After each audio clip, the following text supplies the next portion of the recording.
Alexis de Tocqueville's analysis of the United States in the two-volume treatise Democracy in America, written after his 1831 visit, stands tall over the country's self-perception. Tocqueville asserts early on, "Of all the novel things which attracted my attention during my stay in the United States, none struck me more forcibly than the equality of social conditions." This central claim proved to inform subsequent generations of Americans to view the country as a finalized form of democracy, when divinely inspired and without systemic divisions, injustices, or exploitations. The writings of Tocqueville, Tactics of the Jacksonian Democracy, and the Sachems of Tammany Hall, as well as early pastoral images of population centers, would go on to cement American democracy as the pinnacle of the form, albeit in a purely mythic capacity. Initiators of great reform efforts, the muckrakers of the Gilded and Progressive eras, would expose Americans to this myth of democratic excellence on an industrial scale. Crucially, these early photojournalists highlight the strategies used by the ruling class, ambivalent or deliberate, to maintain divisions, status, and anti-democratic practices in the country. With good reason, Jacob Riis's How the Other Half Lives can be viewed as a prime muckraking text, and one that would challenge the popular mythic conception of the country more so than any other. Perhaps not until Robert Caro's The Power Broker was published in 1974 would Americans, specifically New Yorkers, be exposed to how an idealized version of the city runs counter to its material reality. And much like Caro's work on Robert Moses, Riis acts as an intermediary between the elites, heavily inspired by Tocqueville, and the masses, who face the material consequences of this mythic promulgation. Further, Riis would help normalize a collective understanding, or a sensus communis, between neighborhoods more in line with a class-cutting experience. Contrary to Tocqueville's interloping view of American society, where an investment in exposing injustice is limited, Riis's immigrant status affords him incentive in improving the country. The emergence of the myth of America as a classless nation comes prior to its founding. According to Tocqueville, the French civil servant viewed America as a land overlaid with democratic patina, in which the Puritan, Dutch, and English aristocracy had established a unique form of democracy, then retreated into the background of society. Yet of this patina, he says, "It is like a painting that is democratic on the surface, but from time to time allows the old aristocratic colors to peep through." For Tocqueville, the ascendancy of democracy started at the lowest level, the serf of the 13th century, as nobility could be purchased. Democracy then gets closer to full realization with every social and technological advancement, as he viewed progress as the greatest leveler of all. The ratification of the U.S. Constitution for Tocqueville is a marked divergence in history where the stratification of class will no longer be the norm. He summarizes, "National authority had just in some way abdicated its dominion." American democracy, and crucially the myths it would inspire, would then become dependent upon themselves to maintain their own existence. As a great leveler himself, Riis's photojournalism offers a countervailing narrative to the prevailing national myths. Tocqueville's expansive view of democracy considered all aspects of society as some form of legal and political autonomy. Access to housing and their conditions fit squarely into a form of asymmetrical democratic inequality. Riis provides an example for this claim early on, opening with, "Long ago it was said that one half of the world does not know how the other half lives. That was true then. It did not know because it did not care." Riis's criticism of tenement housing is further amplified by his initial analysis that the ones on the top did not care simply because they did not have to. This inequality becomes especially clear with a historicized view of New York City housing in the Gilded Age, a view unavailable to Tocqueville and perhaps contrary to his pastoral leanings. To author E. Idel Zieslav in 1899, Manhattan was an island divided into 7 classes, ranging from the very rich to the submerged or uncomfortable poor. Countering this Tocquevillian myth, the stratification of New York housing points to a highly segregated society and a cutting departure from a classless nation. Riis's class criticism as a systemic issue would by and large vanish from the rest of How the Other Half Lives, though. The images of the growing underclass, primarily of immigrants, who had been systematically othered and abandoned by the state, captured by Riis, forced viewers to reconsider the inequalities on their own accord. What Riis had to say on the apparent blindness of the elites remained true to some extent, yet even Riis was evading the central phenomenon of stratification of housing, thus giving in to the myth himself. Early attempts to rid the city of its most desperate housing, the rookeries in the 5 Points neighborhood, took the city 67 years to realize the mandate. For Tocqueville and the aristocracy, any changes to a fundamental iteration of democracy, in this case the living conditions of the poorest city dwellers, would highlight the inherent inequality of a divided society. The society in which there is no disparity between classes relies on complete uniformity of equality or inequality, as the slightest disparity appears shocking amid universal uniformity. The natural result of this Tocqueville paradox is a system that allows much-needed housing mandates to be doomed for a third of a century. Acting in an expeditious and meaningful manner would, ironically, cause the efficacy of democracy itself to be questioned. Again, one is reminded of the failures of the Moses highways. Alleviating traffic is not done by building more roads, but by providing alternate methods of travel. In sticking with the idea that expanding highways will ease congestion, Moses, like Tocqueville, must ignore the central conflict of his plans simply not working. And, as is clear from Moses, reducing traffic was never the goal. Indeed, for the aristocracy, shielding their ilk from the poor was precisely the point of erecting slums in the first place. Keeping both the elites and the slum dwellers unaware of the inequality is paramount in maintaining the system. Friedrich Engels would diagnose this 45 years earlier in the conditions of the working class in England, saying, "Avoiding contact with other classes arises chiefly from the fact that, by conscious, tacit agreement, as well as with outspoken conscious determination, the working people's quarters are sharply separated from the sections of the city reserved for the middle class." The willful blindness of American elites can then be seen as an extension of Tocqueville's insistence of uniform inequality as an apparent means by which to keep democracy stable.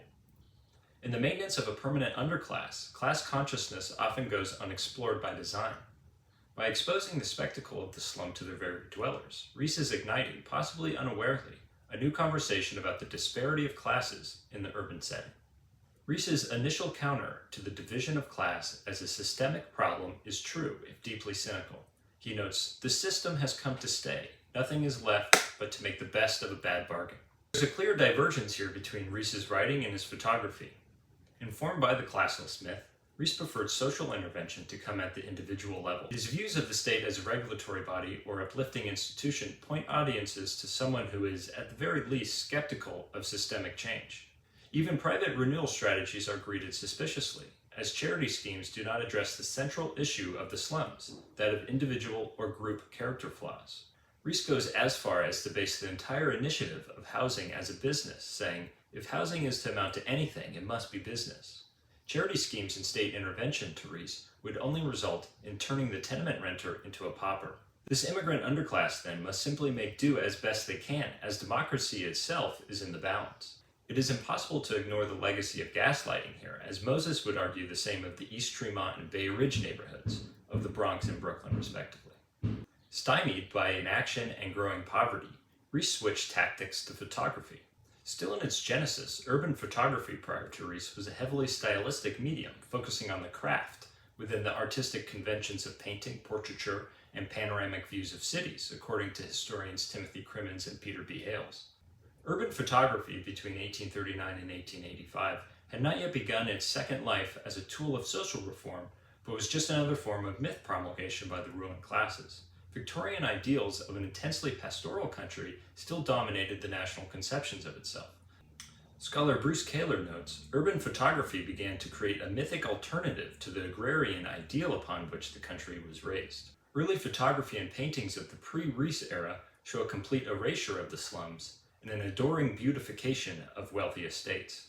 Lithographer George Hayward's image Junction of Broadway and 8th Avenue, New York, 1861, points audiences to a pastoral New York with sparse urban density and open properties. In showcasing America's metropolis as picturesque, without squalor or stratified sex, the elites maintained their blindness. Think of Moses being chauffeured around New York in his car office without experiencing the drudgery of traffic head-on. Class division and the faulty reality of the myth it presented would later be exposed by Riis and others through various means.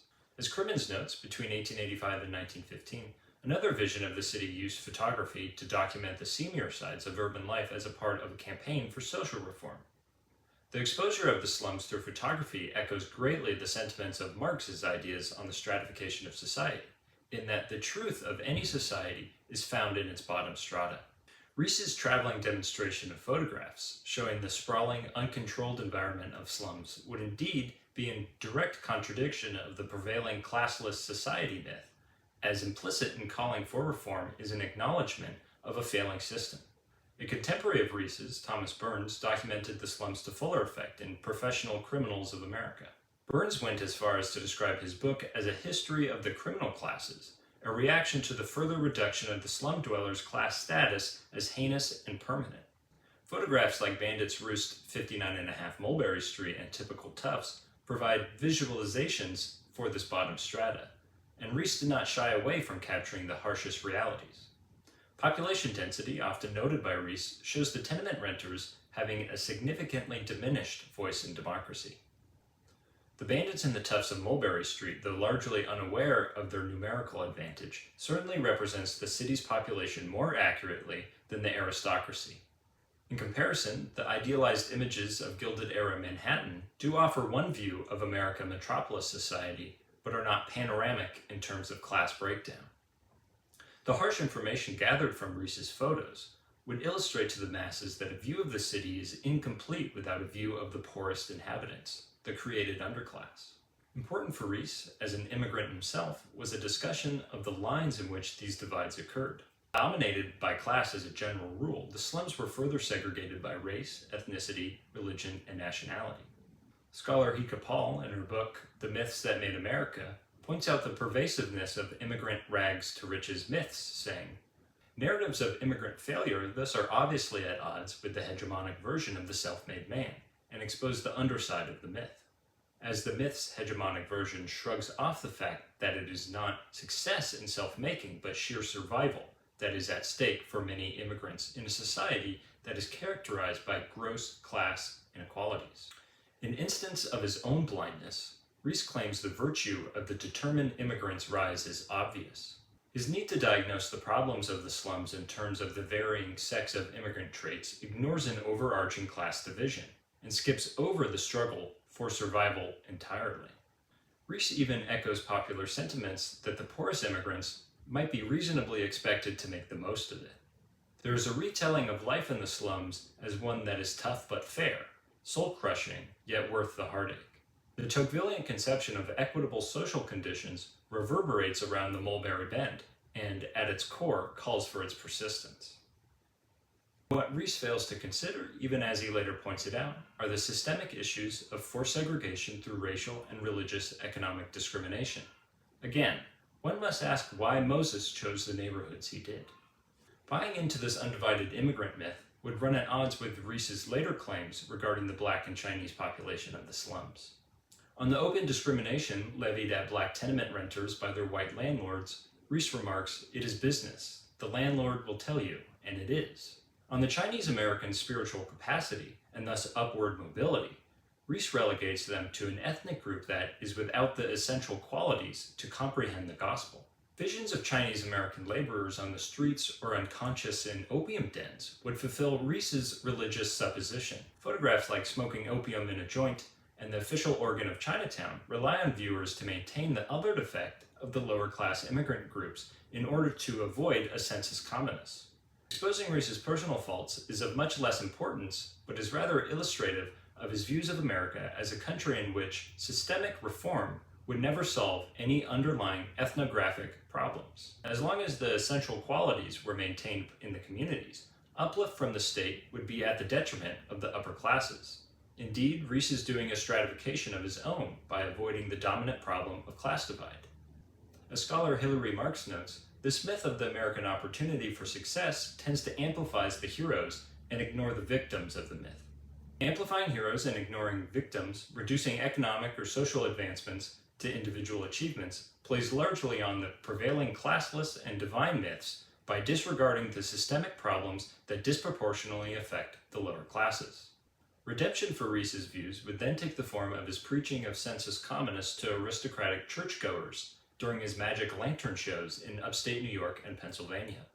With aims of establishing a basic recognition of the harshness of the slums, Riis was explicitly exposing the mythic nature of an undivided society in America by projecting photographs from how the other half lives to elites. Riis's goal was not necessarily to out the upper class as uncaring individuals, but to reiterate the possibility of their humanity and wealth making a difference. What is synthesized between the elites, Riis's photography, and Engels' rhetoric is a call for humanity. Riis believed the various strikes in the slums, as scholar Russ Castronovo points out, erupted precisely because of a lack of common understanding between employer and employee.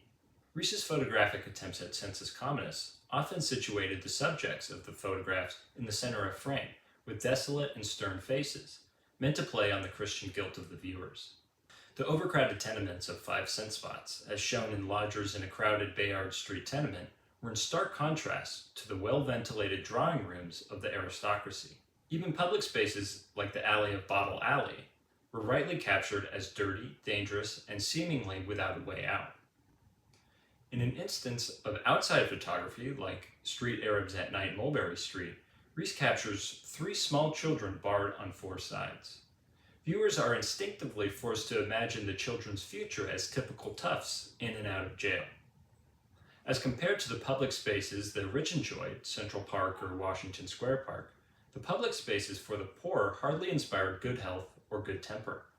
Extraordinary courage was required to escape the public spaces of the slums, yet a walk around an estate was mundane. The photographs Riis exhibited were shown expressly because of their harshness of character and what the slum dwellers would represent to the aristocracy. In his book The Virtues of the Vicious, Keith Gendall notes Riis's distinct style of photography often instilled confusion and contempt in his aristocratic viewers, and little sensus communis. As presentations of fellow Americans, the slum dwellers seemed to inhabit an American tapestry not as a people, but as violations of what the aristocracy viewed as proper society. Gendall focuses on Riis's photos bohemian cigar makers at work in their tenements and the offense taken by the readers. Readers would then be forced to reorient their conceptions of the home from one that is supposed to be exempt and remote from labor to one that is not free from the cold world of commerce.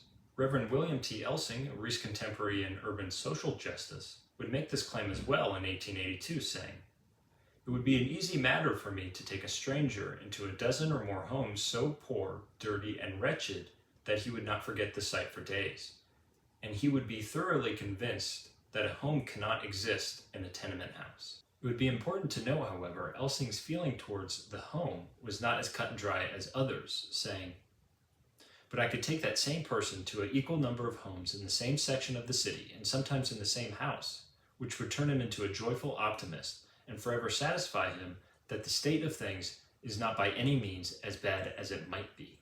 This engagement between the tenement renting class and elites is perhaps Riis's greatest achievement, even if it occurred outside of his truest intentions. As Gendall writes on this dialogue, Riis's introduction of photography into the domain of the poor was of course a major tactical discovery in the ongoing battle for social justice, but is at the same time a powerful event in the reconstruction of the slums as an aesthetic or spectacular space.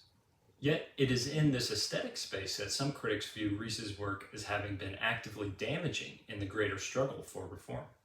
Scholar Christopher Carter in his book Rhetorical Exposures contends that reducing the slums to issues of aesthetic or cosmetics circumvents the problem of mass poverty in America entirely. Simply by removing the blighted areas, often replacing them with parkland, the horrors of poverty would no longer be seen, as they were simply moved to a new location. Positioning the small park system or various other urban renewal projects as a cure for the blight of the slum upon the wider metropolis further reduces issues down to the individual level. Contributing to the underlying economic and exclusionary causes of the 5 Points slum and beyond, class divide and a dogged adherence to divinely mythic conceptions of democracy go unaccounted for on the grand scale then. In this sense, the social reform offered is more voyeurism than practical uplift. As Riis's photographical style indicated, the aristocracy would much rather peep into the world of the slums, not engage with its realities. In many ways, reducing the problem areas to cosmetic issues is a step against sensus communis. The elimination of undesirable buildings, like those of the Mulberry Bend, was both a capitulation to elites and a powerful advertisement to other metropolises. Castronovo rightly points out that any social progress that could instill a sensus communis can only be attained through conflict. The aesthetics of the tenement then become the battleground in which judgment incites violence. The total elimination of the slums destroyed the meager housing the poor did have, as well as any sensus communis or sensus conflictionis.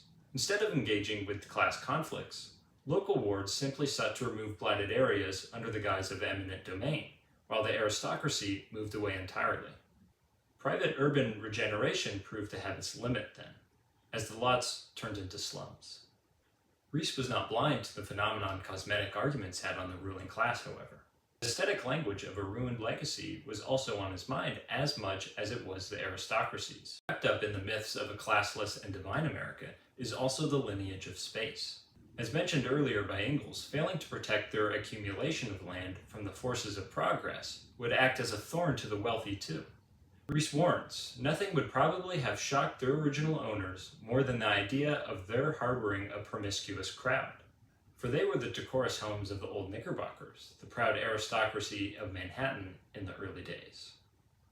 Riis's central point here is on the genesis of the slums themselves, not any failed measures to reduce the slums' conditions. The idea of sharing a space with this created underclass, if only in historical terms, was too much for the elites. The infamous example of two low overpasses heading to Jones Beach follows this legacy neatly. By focusing on individual portraits and concerns, Riis's influence was self-limited to individual intervention. There's no denying that Riis and How the Other Half Lives greatly sped up the process of social reform, yet it is Riis's insistence on appealing to the religious groups, not the state, which elongates the myths of a classless and divine America. To Carter, Riis's photographs elicit sympathies from an audience whose only goal was to soften the material rhetoric of class division without foregoing privilege themselves. Riis and the ruling class alike thus put themselves in a position to criticize tenement renters and indeed offer substantial change, but in a manner that would only maintain a systemic class divide. Akin to the initial images of the city, this mode of urban social reform merely offers an extension to the myopic view of America and does little to present an accurate world. No doubt interwoven with the myth of an America without class division is the myth of America as a democracy realized through providence. Tocqueville unwittingly captures indigenous sentiment of land ownership as operating on a stewardship basis. As he writes, the Indians took up residence but did not possess it. The very soil of the nation to Tocqueville had a sort of divine magnetism to Europeans, and therefore democracy. This conception provides an ideological basis for democratically sanctioned extermination, enslavement, westward expansion, and, crucial to Riis, the creation and neglect of the tenement slums. To Paul, Tocqueville saw the democratic system that he studied in the United States as God-willed, and thought it was only a matter of time before it would spread to other countries. Presented as a capstone for civilization, Tocqueville helped generate the United States' reputation as an unwavering and prophetic form of democracy. As with class criticism, certain failures of democratic institutions expose the entire narrative of divine democracy as shambolic. Tocqueville's avoidance of the American South and thus slavery would help confirm this greater myth and point the country westward. In this new orientation, popular sentiment was given tolerance to ignore both slavery and the slums of the metropolises. Riis's photojournalism can then represent an active engagement with the anti-democratic practices operating within and around the slums. Similar to Frederick Douglass's ample use of portrait photography as a means to confront the American public's image of the slave and emancipated person, How the Other Half Lives countered the divine and Greco-Roman allusions by Tocqueville and the popular conception of a Jacksonian rebirth.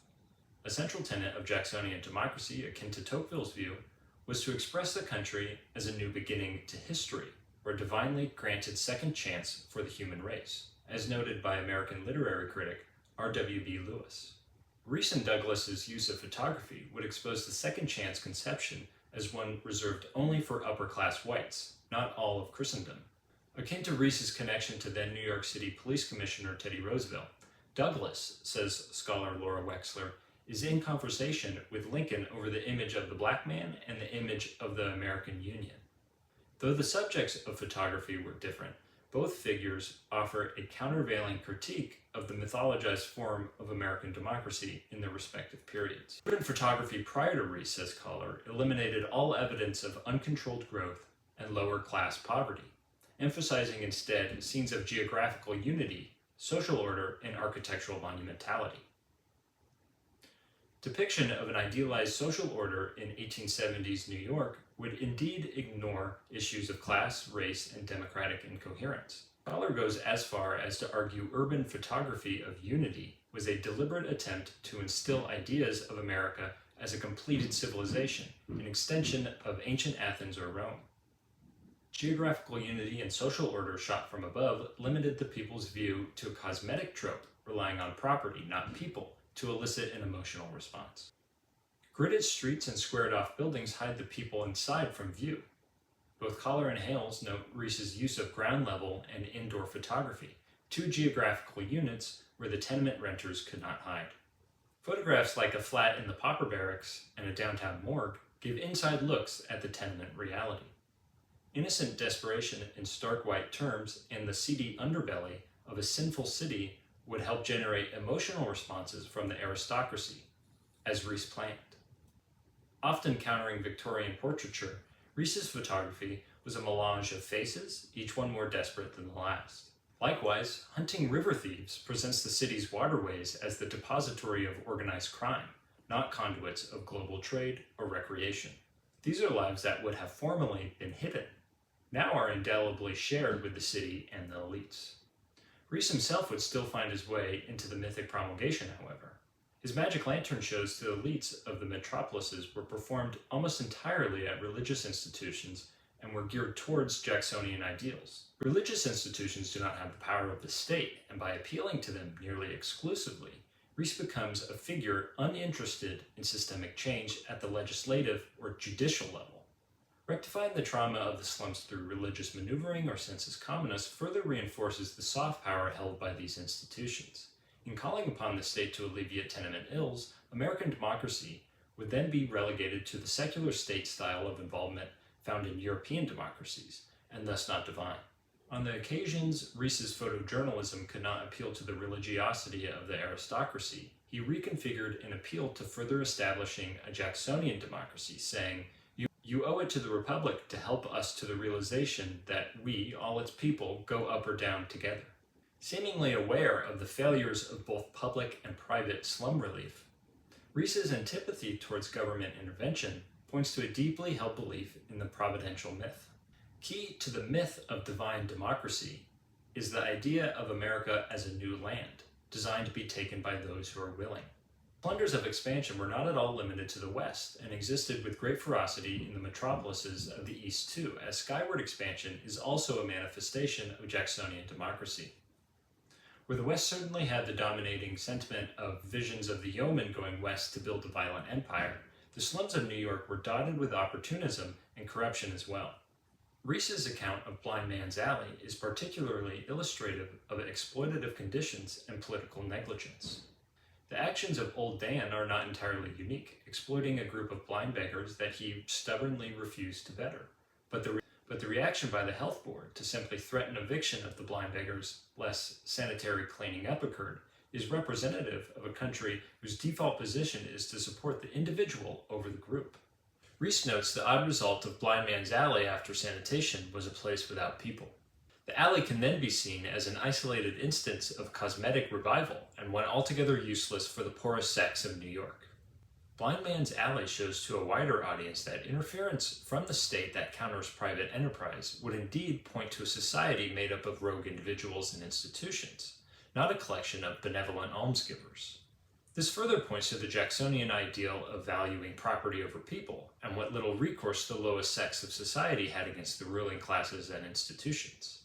The calcification of laws discriminatory in nature was observed by Tocqueville, as he states, "Civil laws are familiar territory only for legal experts who have a direct interest in maintaining them as they are, whether good laws or bad, simply because they know them well."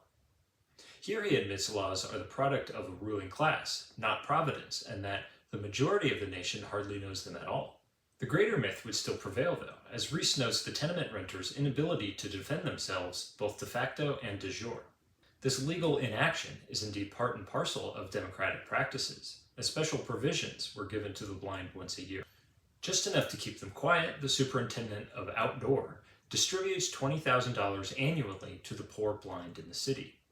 Noteworthy to the distribution is how Riis describes it as resting on the back of one man, a Mr. Blake, and not a regulated governmental body held accountable by voters. Riis is right to criticize this convergence of public and private giving as an embodiment of a corrupt government and exploitative business practices. As scholar Norman Lederer notes, Riis emerges as a superb, if unwitting, critic of the corporate ideal in the liberal state. Riis's writing makes it clear the truth about the poor is not just a product of the economics of a society, but one that works in concert with the state. Riis's aversion to public relief distribution is typified by his disdain for the Tammany Hall leaders. The sachems of Tammany Hall held tremendous power over the slums, and their corruption reinforced the Tocquevillian fear of tyranny of the majority. Embedded in the power of Tammany Hall was an enrichment of political appointees slyly placed. Jackson's sanction of the spoils system created intensely loyal bureaucratic bands throughout the country, all vying to influence municipal leaders. The spoils system had a reverberation all over the country, which included Riis's New York. Scholar Charles Sellers Jr. helped map the influence, noting mugwump historian Herman von Holst claimed that, since Jackson, the people have begun to exchange the leadership of a small number of statesmen and politicians of a higher order for the rule of an ever-increasing crown of politicians of high and low degree, even down to the pothouse politician and the common thief, in the protecting mantle of demagogism. Political bribery and corruption would thereby run counter to Walt Whitman's poetic decree of American democracy being close to godliness. Tammany Hall leader George Washington Plunkett expressed this clearly, saying, "We stood as we have always have stood, for rewarding the men that won the victory. They call this the spoils system. All right, Tammany Hall is for the spoils system." Democracy as a setup for private enterprise to act ethically, as Whitman says, indirectly but surely goodness, virtue, law of the very best, follow freedom, offers a view of the country hedging its stability to the divinity of its democracy, not to the elected officials that keep it running.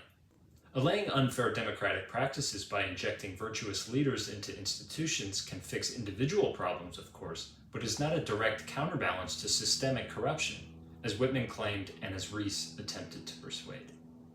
Riis, too, though, expressed his fears of the commingling of private enterprise, unionization, and public affairs, relaying that only in extreme cases can authorities exhibit power.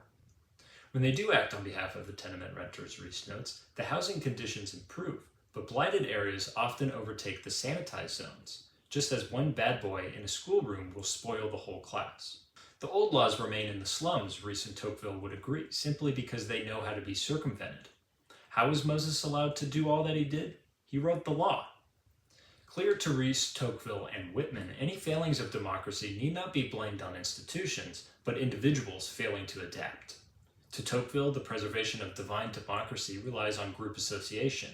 Riis's indictment of the poor community is particularly chilling, writing, "If it shall appear that the suffering and the sins of the other half and the evil they breed are but as a just punishment upon the community that give it no other choice, it will be because it is the truth."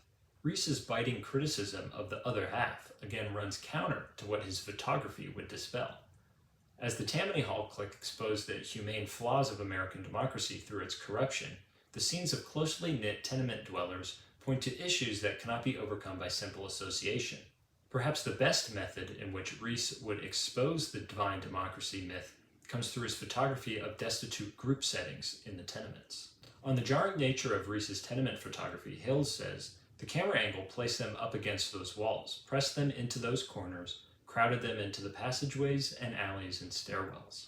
Group structures, as viewed through the mythic lens, are designed to uplift democracy and its interest in a broader enhancement of quality of life. Riis's call for sensus communis is of course not a solitary act, but a system of ideals to be upheld by institutions.